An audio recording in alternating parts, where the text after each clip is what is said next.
우리 김웅자 사모님 간증 제가 푹 빠져서 나오는 걸 잃어버렸는데, 우리 사모님의 남편 되시는 김 목사님이 옆구리를 찔러서 나왔습니다. 저는 시간을 다 쓰게 될 것 같지는 않습니다.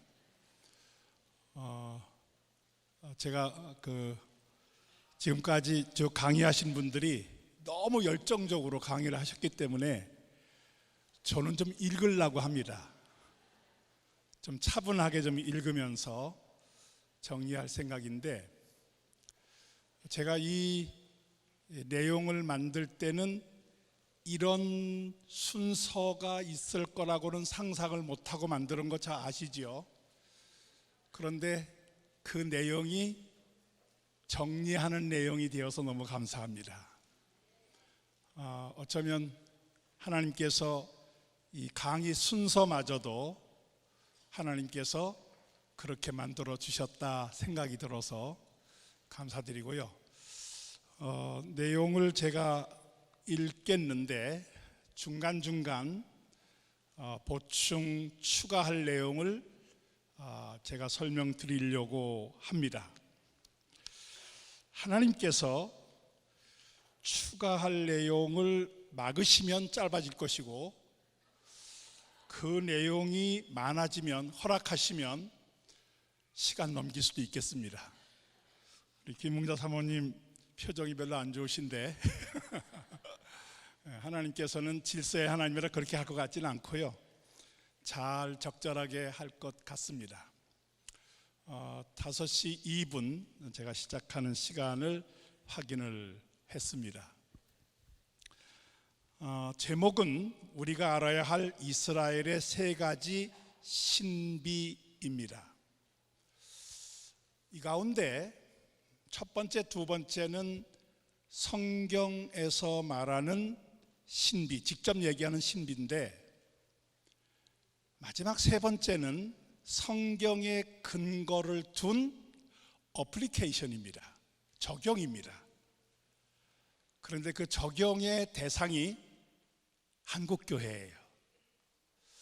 오늘 브라운 박사님의 2번 강의를 제가 일부러 참석을 했는데, 첫 번째, 두 번째, 그래서 내일 있을 3번째 내용이 한국교회입니다.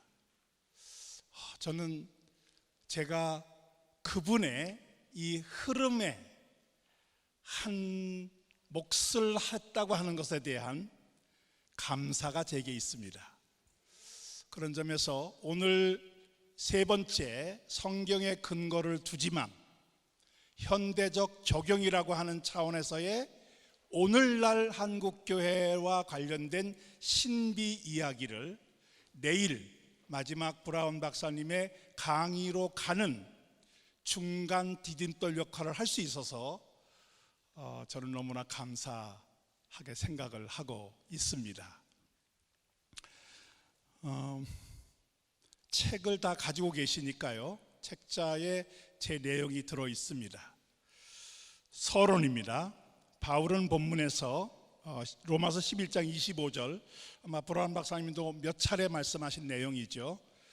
신비라는 단어를 사용합니다. 여기서 신비로 번역된 헬라어는 미스테리온인데, 신약 성경에 27번 사용된 이 단어를 우리말 성경은 비밀 25번, 신비 2번라고 번역을 합니다.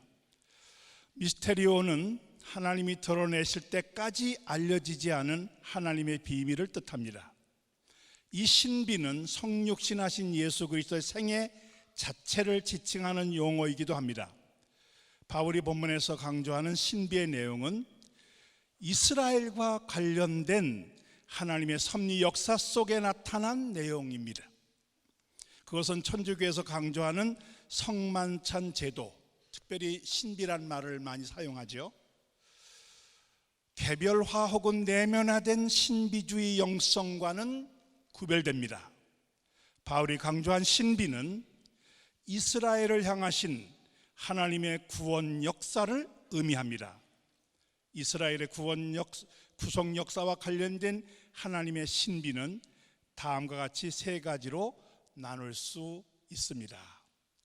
저는 바로 앞부분에서 우리 브라운 박사님이 대체 신학을 얘기하셨는데, 저는 개인적으로 대체 신학은 하나님의 큰 역사, 구속 역사의 흐름을 못 보기 때문에 생겨난 것이고, 그리고 대체 신학의 위험은 다분히 개인적인 영성으로 흘러가기 때문에 문제가 있다, 그렇게 진단을 합니다. 첫 번째 신비입니다. 하나님 역사의 구심점인 이스라엘입니다. 첫 번째 신비는 아브라함의 부름 이후 이스라엘, 아브라함 시대는 가나안이었습니다. 의 중심성을 한 번도 중단된 적이 없다는 점입니다. 성경을 연구하는 학자의 입장에서 저는 성경의 중심은, 그 중심의 흐름은 예루살렘이라고 보는 입장입니다. 성경은 구심, 중심과 원심, 확장이라는 이중 구조를 지니고 있습니다. 이게 중요한데, 구심과 원심, 이 두 가지, 중심과 확장이라고 하는 이 두 가지 요소가, 이거를 오늘 우리들이 이야기하는 주제로 해석을 한다면 구심, 중심은 이스라엘이고 원심과 확장은 이방 열방입니다. 이스라엘과 열방은 서로 분리되는 이원론이 아니라 하나로 묶여야 될 구심과 원심이라고 하는 구조를 가지고 있다. 이게 성경의 기본 틀이다라는 것이 제 이야기입니다. 천지를 창조하신 하나님께서는 최초의 인간 아담을 위하여 에덴 동산이라는 중심점을 마련해 주셨습니다. 저는 이 에덴 동산의 중심점에서 하나님이 아담을 세우신 것은 하나님의 형상을 따라 만드셨기 때문에 하나님의 지상 대리자인데, 이 땅을 관리하는 사람인데, 바로 그 아담이 구심점에 세워주셨지만은 동시에 아담은 원방을 향한, 원심을 향한 지배력을 동시에 가지고 있었다. 그래서 구심점에서 하나님의 대리자로서, 구심점에서 하나님의 모든 창조를 책임 맡은 원심의 관리자이기도 했다. 그 증거가 에덴 동산에서 분출하는 네 강입니다. 강이라고 하는 것은 인간 삶에 전혀 없어서는 안 될 기본 요소인데, 바로 이 에덴 동산에서 전 세계로 네 개의 강이 흘러간다고 하는 것은 하나님의 지배, 하나님의 역사의 흐름을 의미하는 것으로 저는 받아들이는 입장에 있습니다. 죄를 범한 인간은 하나님의 심판을 받아 그 중심점 에덴으로부터 추방을 당합니다. 그런 인간은 자신들을 지키기 위하여 조금 시간이 지난 지이긴 하지만은 바벨탑을 쌓습니다. 그러면서 그 바벨탑을 쌓음으로 대안적 중심을 마련하려고 노력합니다.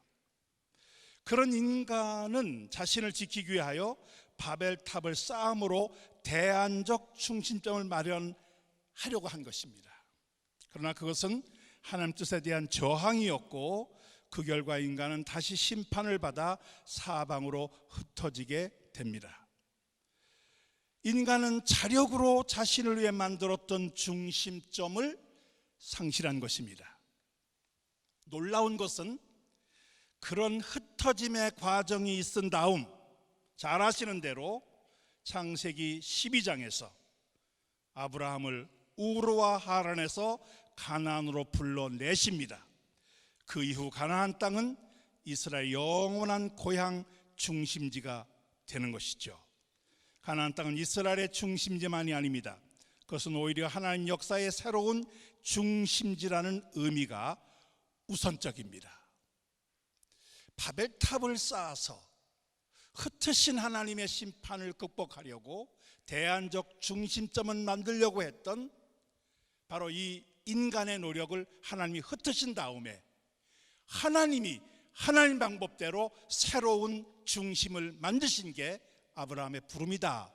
이게 제 개인적인 해석입니다. 아브라함이 부름을 받은 가나안 땅은 실제로 세계의 중심지였습니다. 그곳은 당시 세계를 의미하는 아시아, 유럽, 아프리카 서로 만나는 지상 가교 역할을 하는 지역이기 때문에 그렇습니다. 에스겔은 그런 이스라엘 땅을 세상 중앙이라고 표현하기도 합니다. 히브리어는 타브루 하아레츠인데 이 타브루란 말은 배꼽이란 뜻이에요. 마치 인간의 몸에서 가장 중심이 배꼽인 것처럼 세상의 중심 타브루가 바로 이스라엘이다라는 말을 표현하고 있는 것입니다. 하나님 역사를 기록하고 있는 성경의 중심 무대인 이스라엘은 곧 인류 역사를 이끌어가는 중심점이 되었다 하는 것입니다. 신약시대 이후 오늘 이르기까지 이스라엘은 여전히 하나님의 섭리 역사의 중심점으로 자리하고 있습니다. 아마 이 점에 있어서는 대체 신학은 수용하기 어려울 것입니다. 그러나 저는 이 점이 우리가 바르게 봐야 될 우리에게 주어진 가장 중요한 관점이다라고 봅니다. 그런 점에서 예수께서 제자들에게 마지막으로 가르침을 주신 감난산 강화, 거기에 그런 점이 잘 드러나 있습니다. 우리는 예수님께서 부활하신 뒤에 제자들에게 마지막 주신 지상 명령만 강조합니다. 그러나 저는 개인적으로 그것도 중요한데 십자가를 지시기 전에 육신을 입고 오신 예수님께서 제자들과 마지막 나누었던 가르침, 감난산 강화가 중요하다. 그런데 그 감난산 강화에서 마지막 가르침에서 강조하신 내용이 세 때입니다. 곧 징벌의 날과 이방인의 때와 그리고 재림의 날이 그것입니다. 그것은 신약 시대 이후 오늘을 포함하여 마지막 종말의 날까지를 제시한 것으로 당시에는 세 때 모두가 미래에 일어날 일들이었습니다. 이 세 때와 관련된 내용에 공통점이 있는데 그것은 모두가 이스라엘을 중심으로 이루어지는 하나님의 섭리 역사라는 점입니다. 징벌의 날은 AD 70년에 있었던 로마의 예루살렘 멸망과 관련됩니다. 그들이 칼에 죽임을 당하고 모든 이방에 사로잡혀 가겠고 그것에 해당됩니다. 그때 이후로 이방인의 때가 시작되어 이어지는데 그것은 예루살렘은 이방인의 때가 차기까지 이방인들에게 발표리라와 관련됩니다. 멸망이 예루살렘 멸망이라면 그때부터 시작된 이방인의 때는 예루살렘의 정치적 회복과 영적 회복과 관련이 있다고 하는 것입니다. 그래서 이방인의 때와 징벌의 날은 모두가 다 이스라엘, 예루살렘과 관련이 있습니다. 물론 재림의 날에 대해서는 지역적인 설명이 없습니다. 그러나 앞에 나온 두 개가 이스라엘, 예루살렘 중심으로 일어난다고 하면 세 번째는 자연스럽게 이어질 수밖에 없고 그렇기 때문에 예수님께서 특정 지역을 거론하지 않으신 것입니다. 다른 지역이기 때문에 거론한 게 아니라 앞에 두 지역과 연결되기 때문에 그 얘기를 할 필요가 없었다고 저는 봅니다. 또한 이방인의 때가 이어지는 동안 뒤에 밀려나 있던 이스라엘의 때, 제가 만든 용어예요. 이방인의 때의 상대 개념은 이스라엘의 때인데 이방인의 때가 전면에 부상하는 동안에 이스라엘의 때는 수면 밑에 감추어져 있었다. 그런데 그 뒤로 물러나 있던 이스라엘의 때가 다시 회복되는 것, 이게 바로 이방인의 때가 끝나는 것이다 하는 것입니다. 20세기 가장 위대한 사건이었던 이스라엘의 독립, 그리고 19년 뒤에 있었던 6.1 전쟁, 이 두 사건을 통해서 서부 예루살렘이 독립전쟁 결과 독립과 함께 회복되었고, 그리고 6.1 전쟁에서는 동예루살렘, 구도심 예루살렘까지 점령하여서 이방인의 때가 끝나가고 있음을 보여주는 증거를 우리에게 제시하고 있었습니다. 제시하게 되었다는 것입니다. 로마의 예루살렘 파괴로 시작되어 1900여 년 동안 지속되어 있던 이방의 때 동안 이스라엘은 그 존재가 완전히 사라져 버린 것처럼 보였습니다. 나라 없이 100여 개 나라에 흩어져 사는 유대인들, 아무도 그를 주목하지 않았던 것입니다. 그것은 신학적으로 이스라엘의 중심성이 더 이상 존재하지 않는 것으로 평가가 됐습니다. 이거가 대체 신학입니다. 유대인은 더 이상 존재가 없다 하는 것이에요. 그러다 보니까 이스라엘을 존재를 부정하다 보니까 그 자리에 교회가 마음대로 들어갈 수 있다고 문을 열어 놓은 것이죠. 그러나 그것은 예수께서 제자들에게 마지막으로 주신 가르침을 제대로 이해하지 못한 결과입니다. 비록 이방인의 때가 이어지는 동안 이스라엘은 역사의 중심 무대에서 잠시 비켜서 있었긴 하였지만 존재의 의미가 완전히 사라지진 않았습니다. 1948년 있었던 이스라엘 독립은 그런 점을 역사적으로 명백하게 보여준 사건입니다. 1900년 동안 아무 존재가 없었던 자들이 독립을 이루었다? 있을 수 없습니다. 독립을 이뤘다고 하는 것은 이방인의 때 1900여 년 동안 여전히 그들은 실체는 없어 보였지만 보이지 않는 곳에 실체로 존재했다는 것이죠. 이스라엘은 성경의 예언 그대로 독립을 이루므로 긴 시간 공백을 뛰어넘어 역사의 중심으로 다시 등장합니다. 그런 이방인의 때 동안에도 이스라엘은 유대민족에게 변함없는 그 중심적 위치를 상실하지 않았음을 우리는 주목할 필요가 있습니다. 이방인들의 방치 혹은 억압 속에서도 이스라엘 민족 유대인들은 하나님 섭리 역사의 중심점을 견고하게 지켜왔습니다. 저는 이거를 시온 지향성 신앙이라고 명칭을 붙이고 싶습니다. 예루살렘은 이방의 때가 차기까지 이방인들의 발필이라가 암시하고 있는 것은 그 기간 동안 이스라엘은 가치 없는 주변지구로 전락했다는 것을 의미합니다. 실제로 이곳을 지배했던 열국들에 의해 이스라엘은 큰 관심 없는 변두리 땅에 불과하였습니다. 특히 400여 년 동안 이스라엘을 통치했던 오스만 제국의 지배하에서 팔레스타인은 갖은 수탈에 시달리면서 전국이 거의 황무지로 초토화되었습니다. 그에 대한 역사적 증거는 마크 트웨인의 성지 여행 기록인 The Innocent Abroad에서 확인할 수 있습니다. 1867년 6월에 출발한 팔레스타인 여행에서 그가 느낀 점은 세 단어: emptiness, ruin, disappointment. 텅 비었다, 파괴되었다, 실망이다 하는 세 단어로 요약됩니다. 그런 불모지 땅에 유대인 알리아가 들어오면서 새로운 전환점을 맞이하게 됩니다. 그런 초기 개척자들의 노력으로 팔레스타인에서는 놀라운 경제적 부흥이 일어났고, 그런 흐름 속에서 이스라엘의 독립이 이루어집니다. 이방인의 때는 하나님께서 역사의 구심점인 이스라엘보다 원시민 열방에 더 큰 관심을 두신 때였습니다. 그 결과 교회는 이스라엘 이외의 이방 지역을 중심으로 크게 번성하여 전 세계로 퍼져나갑니다. 이 기간 동안에 하나님의 구속 역사의 구심점은 여전히 이스라엘에 머물러 있었습니다. 그런 점은 복음이 열방으로 퍼져나가면서 영원한 중심점에 없었던 것에서 확인할 수 있습니다. 하나님 역사의 중심점은 없을 수 없습니다. 그런데 이방으로 복음이 퍼져나가면서 중심점이 생겨요. 그런데 우리는 그 중심점이 영원한 중심점이 아니라는 점입니다. 시대에 따라 복음이 퍼져나가면서 복음의 중심지가 만들어지기도 합니다. 그러나 그것은 영원한 중심지가 아니라 복음을 땅까지 전하게 하기 위한 전략적 성격의 중심지였습니다. 우린 그것을 복음의 서진운동이라고 부릅니다.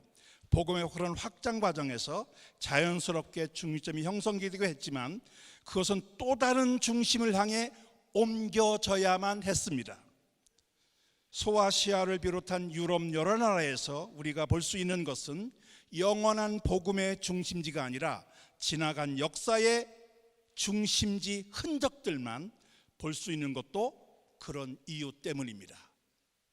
이스라엘이라는 중심점과 열방이라고 하는 그런 어떤 확산 과정에서 우리는 이 복음의 서진운동의 확산 과정에서 중심점이 생긴 건 사실이지만 이것이 성경에서 말하는 하나님 구속 역사의 중심지는 아니었다는 것입니다. 그런 관점에서 이스라엘은 여전히 이방인의 때에도 하나님 구속 역사의 중심지로 남아 있었다는 것이에요. 전 그런 점에서 우리가 방치해 두는 기간 동안 중심점을 지킨 유대인에게 고마움을 표현할 필요가 있습니다. 이스라엘은 하나님 구속 역사의 중심이며 영원한 중심점입니다. 거기서부터 원시민 열방으로 하나님 섭리 역사가 확장되면서 구속사가 완성되는 것입니다.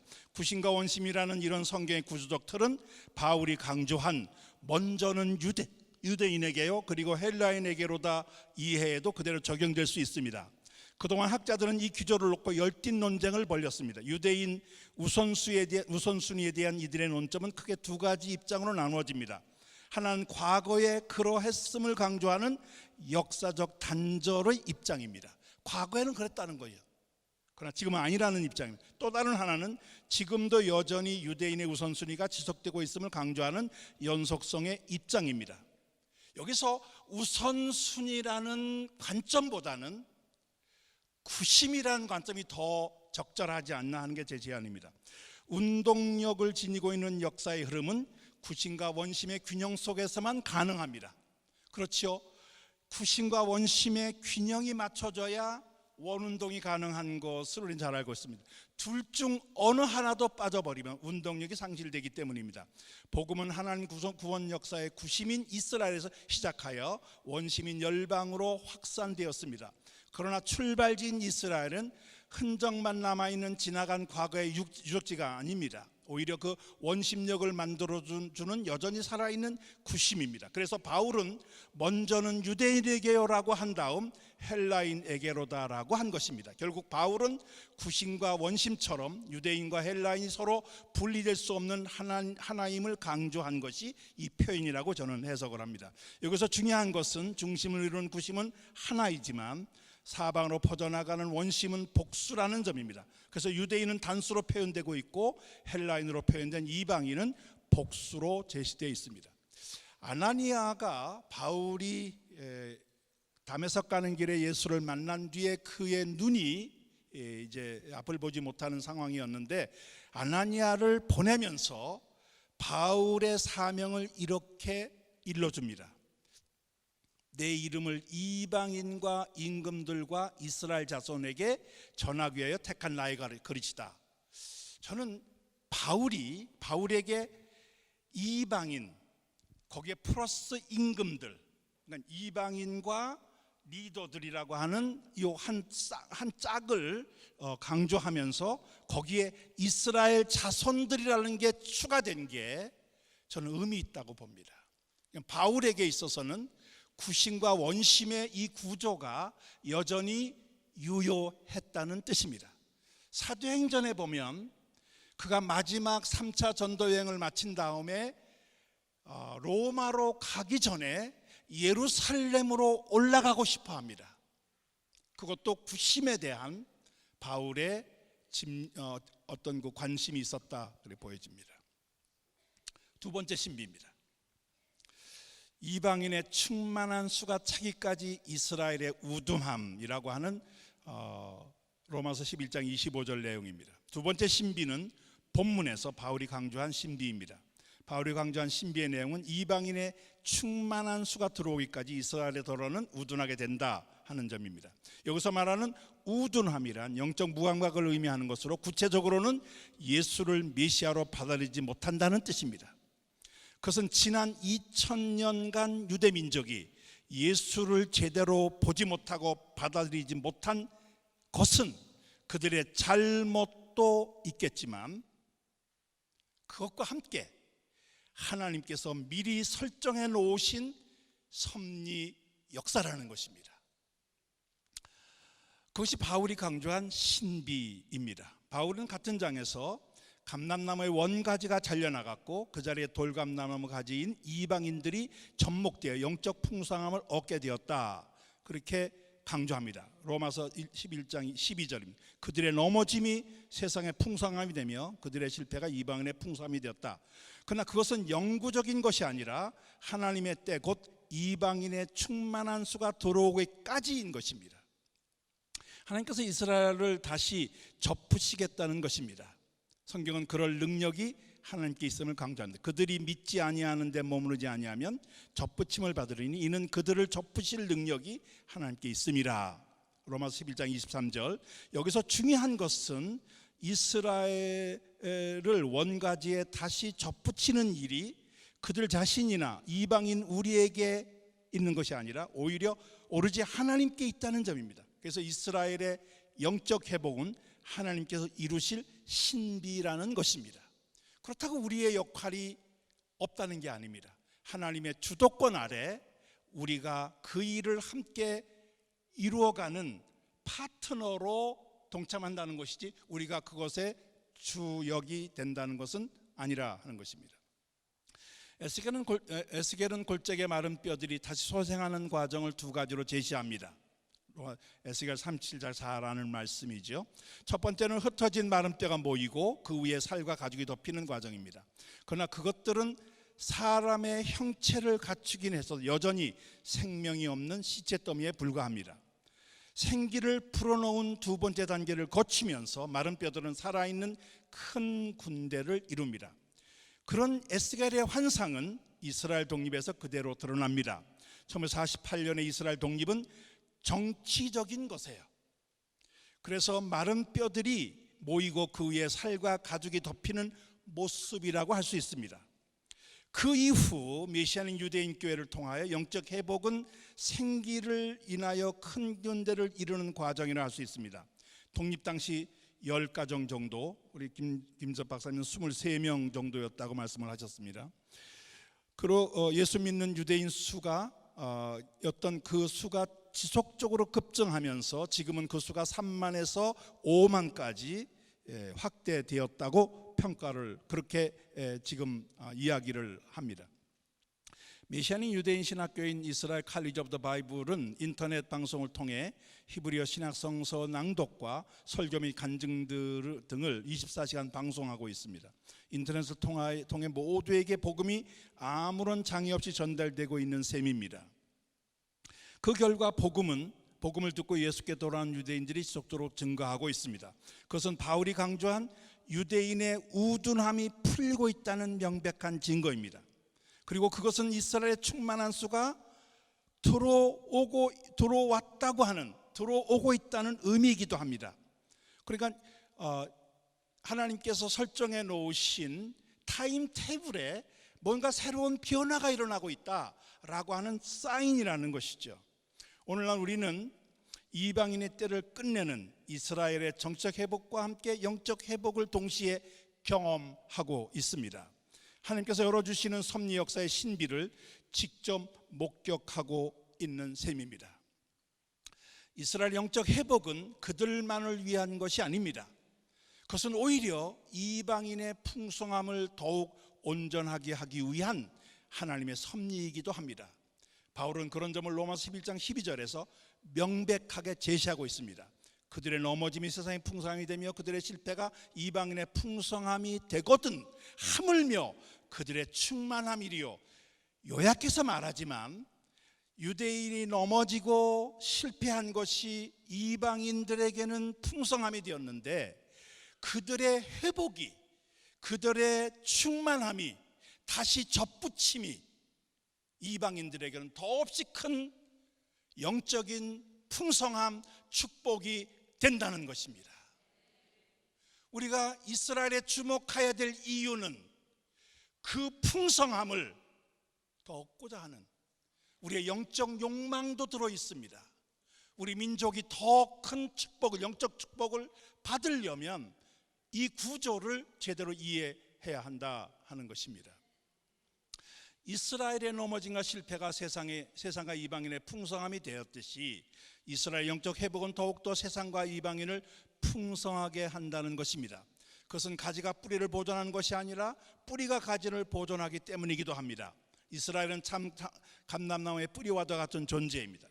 이들은 영적 회복으로 뿌리가 더욱 강화되고 그것은 접붙임을 받은 이방인 가지들을 더욱 풍성하게 만드는 근거가 될 것입니다. 이런 과정을 통하여 하나님께서 목표하신 한 세 사람, 곧 이방인과 유대인과 이방인이 하나가 되어 이루어지는 참된 교회가 완성되는 것입니다. 두 번째 신비까지 마쳤습니다. 세 번째 신비입니다. 이사야 55장 5절에 나오는 이스라엘을 알지 못하는 나라에 대한 이야기입니다. 세 번째 신비는 앞에 두 신비와 관련된 것으로 이사야를 통해 주어진 예언 내용의 현대적 적용입니다. 여기서 주목할 내용이 이사야 55장 5절 예언입니다. 제가 읽겠습니다. 보라, 내가 알지 못하는 나라를 내가 부를 것이며 너를 알지 못하는 나라가 내게로 달려올 것은 여호와 내 하나님 곧 이스라엘의 거룩하신 이로 말미암음이라. 이는 그가 너를 영화롭게 하였느니라. 여기서 중요한 단어가 알지 못하다라는 것과 나라라는 단어입니다. 먼저 나라입니다. 이 나라라고 번역된 히브리어는 고이인데 성경에서 열국을 의미하는 중요한 단어가 됩니다. 현대 히브리어에서 이 고이라는 단어는 유대인이 아닌 이방인을 지칭하는 용어로도 사용됩니다. 그러나 구약 성경에서 고이란 말이 쓰였을 때 그 기본적 의미는 제대로 된 조직, 체계를 갖춘 국가를 의미합니다. 막 어떤 제도도 없는 그냥 모인 그룹이 아니라 뭔가 분명하게 정치적인, 사회적인, 문화적인 모든 구조를 갖춘 나라, 제대로 된 나라, 그런 뜻입니다. 이와 대조적인 단어가 암입니다. 이 암도 나라, 민족, 백성 그런 뜻인데 이것은 조직이나 체계보다는 오히려 혈연과 같은 관계성의 강조점을 둔 것입니다. 예를 들면 이스라엘 백성 그럴 때 암 이스라엘 그러거든요. 이거는 혈연 공동체의 방점이 있어요. 그러니까 같은 피를 함께 나눈 그런 관계성의 이스라엘이다, 그런 암 이스라엘입니다. 이것은 조직이나 체계보다는 오히려 혈연과 같은 관계성에 강조점을 둔 것입니다. 하나님께서 아브라함을 가나안으로 부르실 때 중요한 약속을 하십니다. 그게 바로 이거예요. 내가 너로 큰 민족을 이루고, 여기에 큰 민족을 이룬다 할 때 이 큰 민족은 고이가돌입니다. 가돌은 크다는 단어, 형용사고 고이가 여기 사용돼요. 이거를 나라라고 번역해서 민족이라고 번역해서 우리말 성경은 큰 민족 고이가돌입니다. 여기서 암이 아니고 고이란 단어를 씁니다. 하나님께서 출애굽한 이스라엘 백성과 시내산에서 언약을 맺으면서 약속한 내용 중 하나인 거룩한 백성, 세 가지죠. 내 소유가 되겠다, 제사장 나라가 될 것이다, 거룩한 백성이 될 것이다. 저는 이 세 가지가 하나님 백성의 정체성이라고 보는데, 그때 거룩한 백성 그럴 때 고이 카도시예요. 여기도 마찬가지로 고이라는 단어를 씁니다.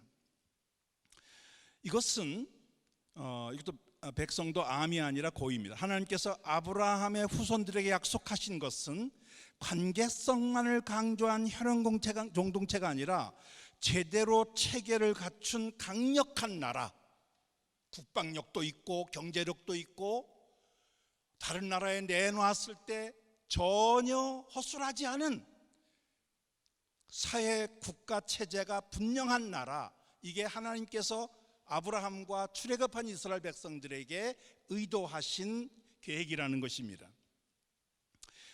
여기서 고2를 현대적 기준에 근거하여 분류한다면 제대로 된 입법, 행정, 사법 비롯하여 경제, 국방 등 모든 면에서 제대로 체계 갖춘 나라라고 할 수 있습니다. 자, 내가 알지 못하는 나라의 나라가 그렇다고 하면 이 나라를 어떻게 우리가 이해해야 될까? 그에 대한 기준은 여러 측면에서 검토할 수 있겠지만 누구라도 지금 수용할 수 있는 것은 OECD, 곧 경제협력개발국 가입국입니다. 제가 찾아본 거에 의하면 1961년에 발족한 OECD 가입국은 현재 전 세계에서 36개국입니다. 물론 우리나라도 1996년부터 OECD에 정식 가입하여 활동하고 있습니다. 그러니까 제대로 갖춘 현대 지금 기준에서 제대로 갖춘 나라 그랬을 때 대한민국은 후보생입니다.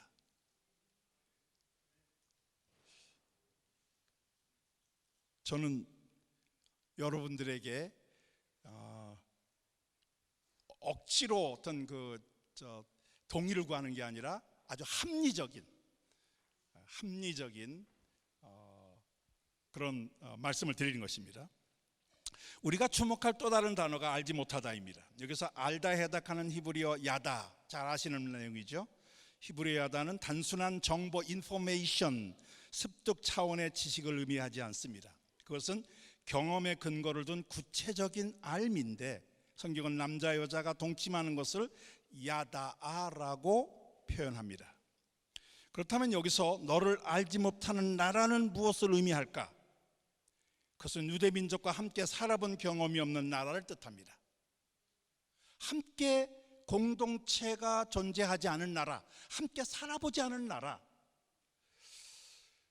바벨론 포로와 AD 70년 로마에 의한 예루살렘 멸망 이후 유대인들은 전 세계 100여 개 나라에 흩어져 디아스포라 이산 공동체를 형성하며 살아왔습니다.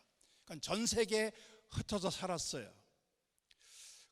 그렇다면 유대인 공동체가 없는 나라는 어떤 나라일까? 어떤 모습을 하고 있을까? 유대인 공동체가 존재했던 나라들에서 발견되는 공통점이 있다면 유대인과 함께 살아본 경험 있는 나라의 공통점은 모두가 반유대주의적 성향이라는 것이에요. 이것도 참 특이한 것입니다. 유대인들이 가 살면 반유대주의적인 성향이 나타나는 걸 볼 수 있습니다. 그 말은 유대인과 함께 살아보지 않은 나라는 반유대주의 청정국이라는 의미도 가능합니다. 전 세계에서 위에서 살펴본 두 가지 조건, OECD 가입국 고2라고 하는 개념과 역사적으로 유대인 공동체가 존재 않았던 나라 야다아라는 관점에서 보면 전 세계에서 이 기준에 맞는 나라는 대한민국밖에 없습니다. 유일한 나라예요. 거기에다가 한 가지 조건을 추가한다면 대한민국은 영적으로 상당한 수준의 기독교 중심의 나라입니다. 기독교는 유대인들과 구약이라는 중요한 경전을 공유하고 있습니다. 물론 교회와 유대교는 신약과 미시나 탈무드라는 각기 다른 경전을 중요하게 여기는 것도 사실입니다만은 그것들은 모두가 다 구약이라는 기본 뿌리에서 나온 것입니다. 신약도 구약에서 나왔고 미시나 탈무드도 따지고 보면 구약에서 나온 것이에요.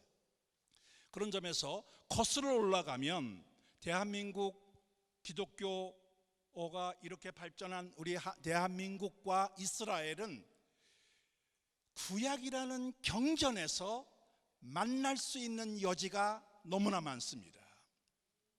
그런 점에서 유대인과 교회는 공통적인 신앙의 뿌리를 지니고 있는데 지난 134년의 짧은 역사 속에서 놀라운 성장을 이룬 한국교회는 이사야 55장에 나오는 내가 알지 못하는 나라에 가장 적합하면서도 유일한 후보입니다. 최근 들어 메시아닌 유대인 교회를 비롯하여 많은 유대인 단체들이 한국에 주목하면서 협력을 요청하고 있는 것은 그런 상황과 무관하지 않습니다.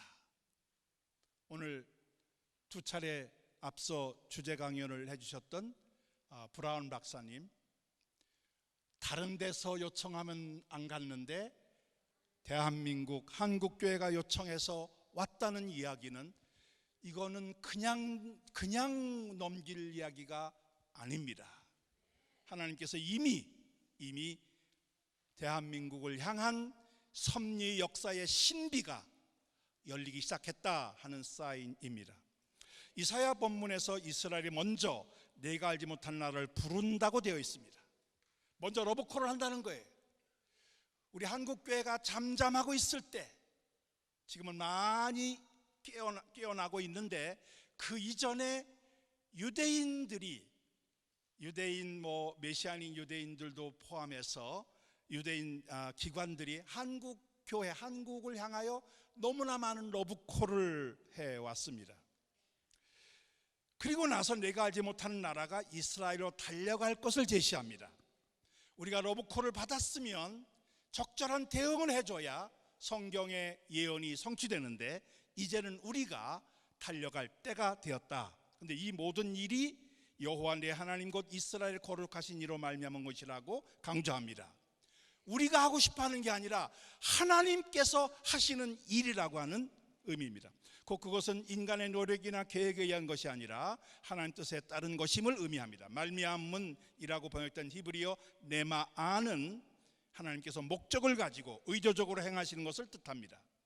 그런 점에서 그것은 하나님께서 앞으로 펼쳐나가실 세 번째 신비라고 과감하게 분류하고 싶습니다. 결론을 하면 10분은 제가 앞당길 수 있을 것 같습니다. 김웅자 사모님께 광고 시간을 드리겠습니다. 결론입니다. 20세기 가장 의미 있는 사건은 지난 2000년 동안 전 세계 어쩌도 방랑생활하던 유대민족이 옛곡으로 돌아와 신생 이스라엘을 건립한 것입니다. 그것은 하나님의 영적 지형을 새롭게 바꾸는 계기가 되었습니다. 그동안 이방인 중심으로 성장하던 기존 교회와 이방 교회와 함께 유대인 중심의 새로운 교회 운동이 일어난 것도 그런 변화가 가져온 대표적인 결실입니다. 그런 영적 지형 변화로 인하여 생겨난 것이 땅끝에 대한 새로운 관점입니다. 그 땅끝은 더 이상 예루살렘에서 멀리 떨어진 원심의 이방 지역이 아니라 오히려 복음의 출발점이자 마지막 귀착지인 구심점으로서의 예루살렘이라는 것입니다. 저는 이 점에서 예루살렘에서 땅끝은 유대인의 관점의 땅끝이라고 보고 땅끝에서 예루살렘은 이방인 관점에서의 땅끝이다. 그래서 사도행전 1장 8절은 순서상 유대인 관점의 땅끝이었는데 지금은 이방인 관점의 땅끝으로 전환해서 이제는 예루살렘을 땅끝으로 삼아 반환점에 서 있다, 그렇게 볼 수 있습니다. 한국교회는 그동안 땅끝의 두 방향 가운데 원심의 이방 지역인 땅끝에만 주력해 왔습니다. 새로운 시대를 맞으면서 한국교회는 땅끝의 또 다른 방향인 이스라엘의 영적 회복에 관심을 기울여야 합니다. 하나님께서는 한국교회가 그런 사명을 감당할 수 있도록 영적 잠재력과 함께 필요한 여건을 미리 마련해 주셨습니다.